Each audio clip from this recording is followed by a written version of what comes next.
Hi guys, welcome to our channel. ഇന്ന് നമ്മൾ പെട്ടെന്നും എന്നാൽ വളരെ രുചികരമായി തയ്യാറാക്കി എടുക്കാവുന്ന ഒരു കേരള സ്റ്റൈൽ സ്പെഷ്യൽ ചിക്കൻ ഗ്രേവിയാണ് കാണാൻ പോകുന്നത്. അപ്പോൾ നമുക്ക് വീഡിയോയിലേക്ക് കിടക്കാം.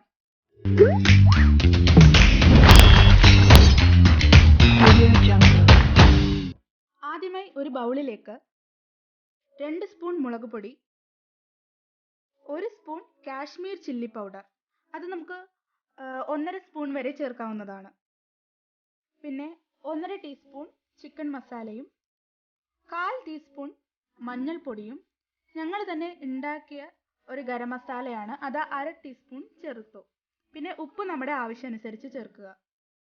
അതിനുശേഷം ഇഞ്ചി വെളുത്തുള്ളി നല്ലോണം പേസ്റ്റ് ആക്കിയത് ഒരു 2.5 സ്പൂൺ തൊട്ട് 3 സ്പൂൺ വരെ നമുക്ക് ഉപയോഗിക്കാവുന്നതാണ്. ഞാനിവിടെ 2.5 സ്പൂണാണ് എടുത്തിട്ടുള്ളത്.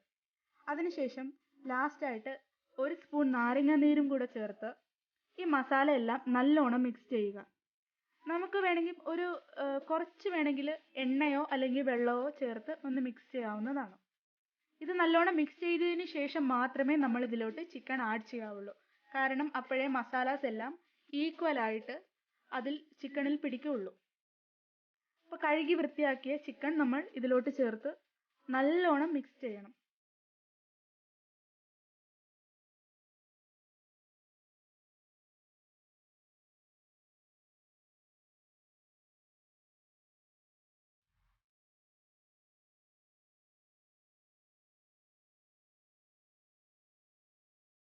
ചിക്കൻ നല്ലോണം മിക്സ് ചെയ്തതിന് ശേഷം ഒരു അരമണിക്കൂർ നമുക്ക് ചിക്കൻ റെസ്റ്റ് ചെയ്യാൻ വെക്കണം. അതിനുശേഷം കുക്കറിൽ ഒന്ന് അടച്ച് 2 വിസിൽ വരെ വേവിക്കണം. അത് ചിക്കൻ്റെ ഉള്ളിൽ നല്ല സോഫ്റ്റ് ആയിട്ടിരിക്കാനും ഹെൽപ്പ് ചെയ്യും. ഈ ചിക്കൻ വേവിച്ച വെള്ളം അതിലായിരിക്കും എല്ലാ മസാലാസും കൂടുതൽ ഇറങ്ങിയിട്ടുണ്ടാവുക. സോ അത് നമ്മൾ മാറ്റി വെക്കണം. അത് നമുക്ക് ഗ്രേവി തയ്യാറാക്കാൻ എടുക്കാം. അപ്പോൾ ഈ വെന്ത ചിക്കനെ നമ്മളൊന്ന് ചെറുതായിട്ടൊന്ന് ഫ്രൈ ചെയ്തെടുക്കാൻ പോവുകയാണ്. അപ്പോൾ നമുക്ക് എണ്ണയിലിട്ട് ഒന്ന് ചെറിയ ഒരു 70% അത്രയും കുക്കാവുന്ന രീതിയിൽ നമുക്ക് ഒന്ന് ഫ്രൈ ചെയ്തെടുക്കാം. ഫ്രൈ ചെയ്തെടുത്ത ശേഷം അതേ എണ്ണയിൽ തന്നെ നമുക്ക് 5 സവാളയാണ് ചേർത്തിരിക്കുന്നത്. അപ്പോൾ ഈ സവാള വഴങ്ങുന്ന അനുസരിച്ചിട്ടാണ് അതിൻ്റെ ടേസ്റ്റ് തന്നെ ഭയങ്കരമായിട്ടും കൂടുന്നത്. നമ്മൾ എത്രത്തോളം വഴറ്റുന്നോ അതിനനുസരിച്ചിട്ട് ഇതിൻ്റെ ടേസ്റ്റ് കൂടുന്നതാണ്. അതിനുശേഷം നമ്മൾ ഇഞ്ചി വെളുത്തുള്ളി പേസ്റ്റ് 1 സ്പൂൺ നമ്മൾ ഇതിലോട്ട് ചേർത്ത് നല്ലോണം മിക്സ് ചെയ്യണം. സവാള നല്ലോണം വഴണ്ട ശേഷം നമ്മൾ ഇതിലോട്ട് 4 തക്കാളി, മീഡിയം സൈസ് തക്കാളിയാണ് ചേർത്ത് കൊടുക്കുന്നത്.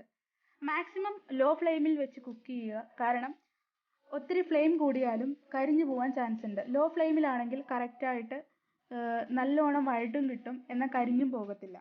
അപ്പം നമ്മൾ തക്കാളി ഇട്ടതിന് ശേഷം നല്ലോണം ഇത് രണ്ടും കൂടെ മിക്സ് ചെയ്ത് കൊടുക്കണം. നല്ല വഴറ്റിയെടുത്തതിന് ശേഷം മാത്രമേ നമുക്ക് അടുത്തടുത്ത് ഇൻഗ്രീഡിയൻസ് ചേർക്കാൻ പറ്റുള്ളൂ.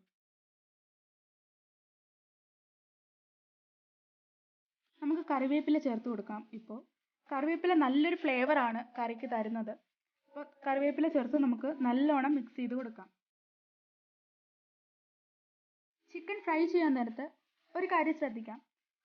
ലിവർ പോലുള്ള പാർട്സ് കൂടുതലും ഫ്രൈ ചെയ്യാണ്ടിരിക്കുക. കാരണം ലിവറൊക്കെ നമ്മൾ എണ്ണയിലോട്ട് ഇടുമ്പം നല്ലോണം പൊട്ടിത്തെറിക്കാനുള്ള ചാൻസ് കൂടുതലായതുകൊണ്ടിട്ട് മാക്സിമം നമുക്ക് അത് അവോയ്ഡ് ചെയ്തിട്ട് ഫ്രൈ ചെയ്തെടുക്കാം. ഇപ്പോൾ നമുക്ക് മല്ലിയില, ഒരു കൈയളവ് മല്ലിയില ചേർത്ത് കൊടുക്കാം. മല്ലിയില ഓപ്ഷനാണ്. ചിലവർക്ക് അതിൻ്റെ ഫ്ലേവർ ഇഷ്ടപ്പെടില്ല, ചിലവരുടെ കയ്യിൽ അത് കാണില്ല. അപ്പം നമുക്കത് ഓപ്ഷണലായിട്ട് യൂസ് ചെയ്യാവുന്നതാണ്. അതിനുശേഷം നമുക്ക് നല്ലോണം ക്രഷ് ചെയ്തെടുത്ത നല്ല കുരുമുളക്, അത് 1 സ്പൂൺ എടുത്ത് നമുക്ക് ചേർത്ത് കൊടുക്കാം. അത് ഇടുമ്പം നല്ലൊരു ഫ്ലേവറാണ് നമ്മുടെ കറിക്ക് കിട്ടുന്നത്. അപ്പം അതും കൂടെ ഇട്ട് നല്ലോണം നമുക്ക് മിക്സ് ചെയ്തെടുക്കാം.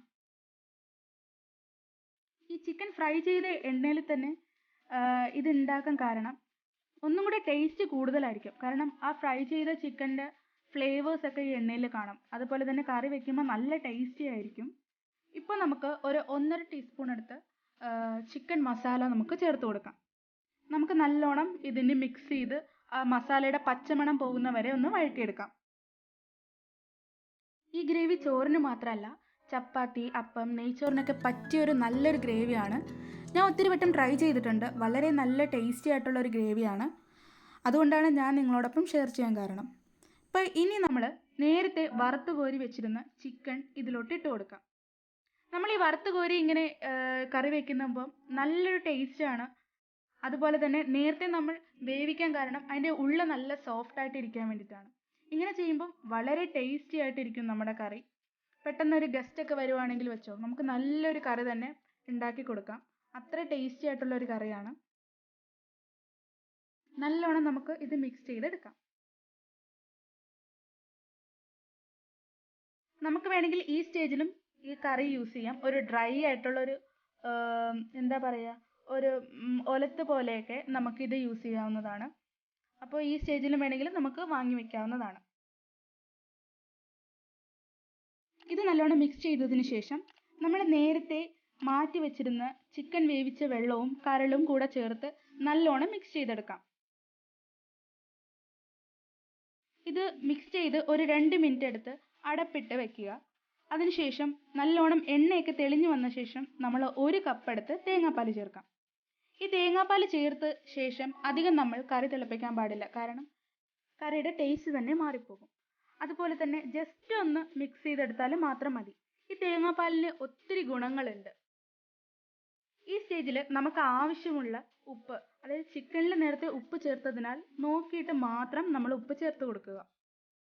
ലാസ്റ്റായിട്ട് 4 ഏലക്ക ഒന്ന് ഇടിച്ചിട്ട് നമ്മൾ ഇട്ട് കൊടുക്കുക. കാരണം ഏലക്ക ഒരു നല്ലൊരു ഫ്ലേവറാണ് കറിക്ക് കൊടുക്കുന്നത്. ഇത്രയേ ഉള്ളൂ നമ്മുടെ കറി. വളരെ പെട്ടെന്നും നല്ല രുചികരമായും തയ്യാറാക്കി എടുക്കാവുന്നതാണ്. ഈ റെസിപ്പി ട്രൈ ചെയ്യാനും നിങ്ങളുടെ അഭിപ്രായം കമൻറ്റിൽ രേഖപ്പെടുത്താനും മറക്കരുത്. അതുപോലെ തന്നെ ഈ വീഡിയോ ഇഷ്ടമായാൽ ലൈക്ക് ചെയ്യാനും നിങ്ങളുടെ പ്രിയപ്പെട്ടവർക്ക് ഷെയർ ചെയ്യാനും മറക്കരുത്. കൂടാതെ പുതിയ വീഡിയോകൾക്കായി ഫുഡി സുബൂസ് കിച്ചൺ സബ്സ്ക്രൈബ് ചെയ്യാനും മറക്കരുത്. അപ്പോൾ പുതിയ വീഡിയോയിൽ വരുന്നവരെ എല്ലാവർക്കും ടാറ്റ ബൈ ബൈ.